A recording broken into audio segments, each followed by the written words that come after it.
Assalamualaikum warahmatullahi wabarakatuh. Apa kabar hari ini? Luar biasa, tetap semangat, terus belajar, yes. Baiklah anak-anak, sebelum kita belajar, marilah kita sejenak berdoa agar apa yang kita pelajari menjadi bermanfaat bagi diri kita dan orang lain. Berdoa, mulai. Doa selesai. Anak-anak, pada pertemuan kali ini kita akan membahas materi tentang perangkat lunak pembelajaran kolaboratif daring.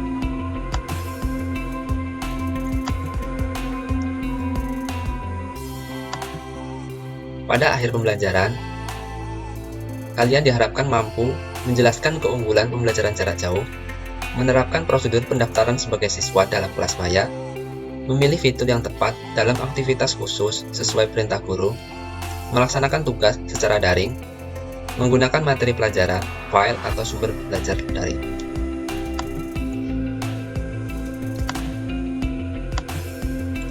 Pengertian kelas maya. Kelas maya atau virtual class adalah lingkungan belajar yang diadakan tanpa tatap muka secara langsung antara pengajar dengan siswa, di mana pengajar menyediakan bahan ajar dalam konten digital yang bisa diakses, disimpan, dan dibagikan melalui internet yang bisa diakses kapan saja dan di mana saja.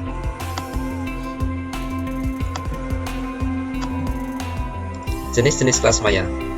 Perangkat lunak pendukung kelas maya pada umumnya berbasis web. Berikut ini penjelasannya.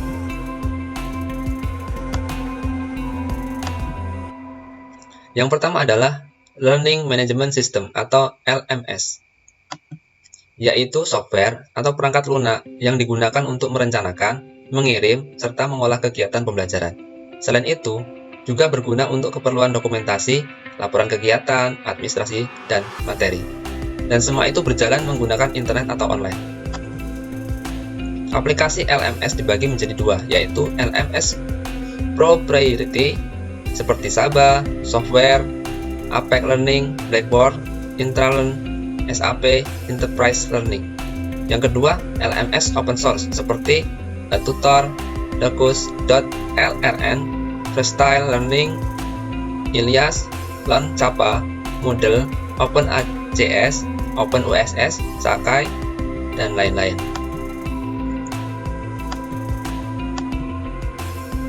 Yang kedua adalah Learning Content Management System atau LCMS. LCMS bekerja untuk membuat, memperbaharui, mempublikasikan, atau mengelola isi dari suatu sistem yang terorganisir di internet. LCMS merupakan pengembangan lebih lanjut dari LMS.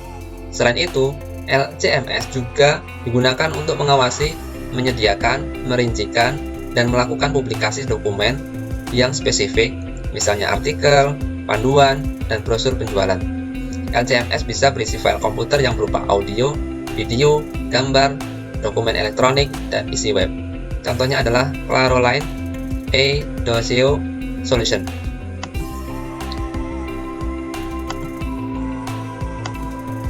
Yang ketiga adalah Social Learning Network atau SLN. Merupakan perkembangan lebih lanjut setelah LMS dan LCMS. SLN digunakan untuk pembelajaran yang lebih luas daripada kelompok belajar karena menggunakan jejaring sosial. Karena skala sosial yang lebih besar, maka kemungkinan juga bisa menyebabkan perubahan sikap dan perilaku pada peserta, walaupun tidak semua peserta. Contohnya adalah aplikasi Edmodo. Tujuan kelas maya. Tujuan mengapa virtual class dibentuk adalah untuk yang pertama, menciptakan pembelajaran yang bisa berlangsung kapan saja dan di mana saja dengan menghemat waktu dan biaya.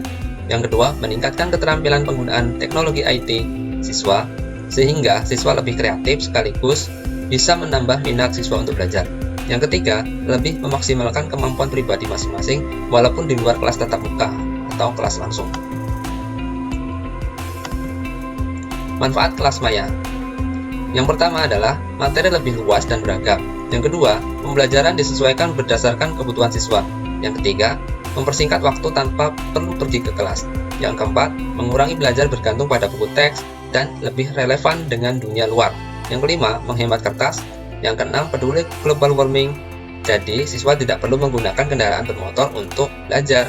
Yang ketujuh, mendeteksi kopas. Yang kedelapan, konektivitas. Selama kamu terhubung ke internet, maka tidak akan sulit untuk mendapatkan informasi. Yang kesembilan, fleksibilitas. Belajar di mana saja, kapan saja. Yang kesepuluh, interaksi. Evaluasi belajar dilaksanakan seketika dan mandiri. Yang kesebelas, kolaborasi. Bisa mendukung pembelajaran kolaborasi di luar ruang kelas.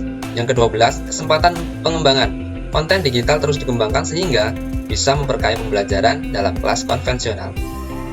Bisa dibilang juga e-learning atau kelas maya dapat berfungsi sebagai penambah pembelajaran atau suplemen, pengganti sebagian pembelajaran, komplement, pengganti seluruh pembelajaran, replacement. Selanjutnya adalah fitur kelas maya.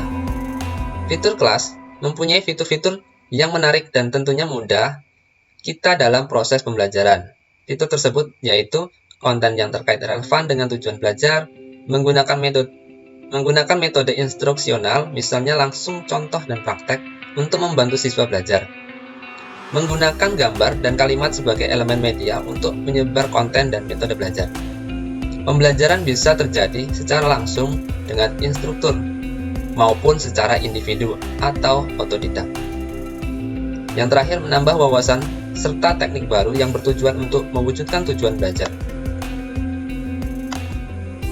Kelebihan dan kekurangan kelas maya. Keuntungan kelas maya. Terdapat beberapa keuntungan dalam pembelajaran melalui kelas maya atau virtual class. Seperti yang pertama, lebih menariknya proses pembelajaran karena interaktif dan fleksibel dibandingkan dengan media lainnya. Yang kedua, siswa tidak terikat tempat dan waktu sehingga lebih santai. Yang ketiga, guru sebagai fasilitator, yaitu penyedia sekaligus pendukung di dalam proses pembelajaran tersebut. Yang keempat, siswa lebih aktif mempelajari materi yang disampaikan oleh guru melalui website. Yang kelima, pembelajaran bisa dilaksanakan di mana saja dan kapan saja. Selain ada kelebihan, tentunya juga ada kekurangan. Kekurangan kelas maya yaitu sebagai berikut. Yang pertama, siswa dan guru harus mempunyai koneksi internet karena kelas maya berbasis web. Tapi terkadang siswa lebih asik bermain internet dibandingkan belajar materi yang disampaikan. Yang kedua, proses belajar yang individual atau sendiri sehingga bisa mengurangi pembelajaran sosial antar siswa. Yang ketiga, apabila siswa tidak berhati-hati dan terjadi kesalahan materi, maka akan berdampak pada pengetahuan yang didapat siswa tersebut. Yang keempat, untuk anak SD, penggunaan internet yang kurang proporsional bisa mengakibatkan penurunan kemampuan bersifat manual seperti menulis, menghitung, dan menggambar. Yang kelima, membutuhkan spesifikasi hardware, software sekaligus jaringan internet yang memadai. Komponen pendukung kelas maya. Setidaknya ada 5 komponen di bawah ini untuk mendukung kelas maya agar bisa berjalan dengan baik. Yaitu yang pertama, konten untuk pembelajaran.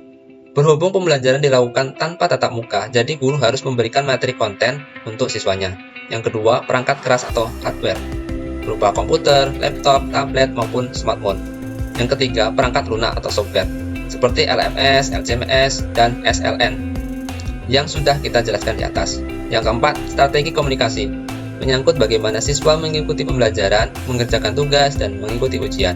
Yang kelima, jaringan internet. Kelas maya tidak bisa berjalan tanpa internet. Jadi, ketersediaan internet adalah wajib. Contoh kelas maya. Edmodo sebagai contoh Social Learning Network atau SLN. Salah satu contoh penerapan kelas maya yang paling populer yaitu Edmodo. Edmodo merupakan salah satu jenis Social Learning Network yang beredar di website. Beberapa fitur di Edmodo yang terkenal dan sangat mudah digunakan antara lain kelas maya dengan sistem closed group collaboration, hanya yang mempunyai kode grup yang bisa mengikuti kelas. Yang kedua, komunikasi menggunakan model media sosial. Yang ketiga, manajemen konten pembelajaran. Yang keempat, evaluasi pembelajaran. Yang kelima, bisa diawasi juga oleh orang tua siswa.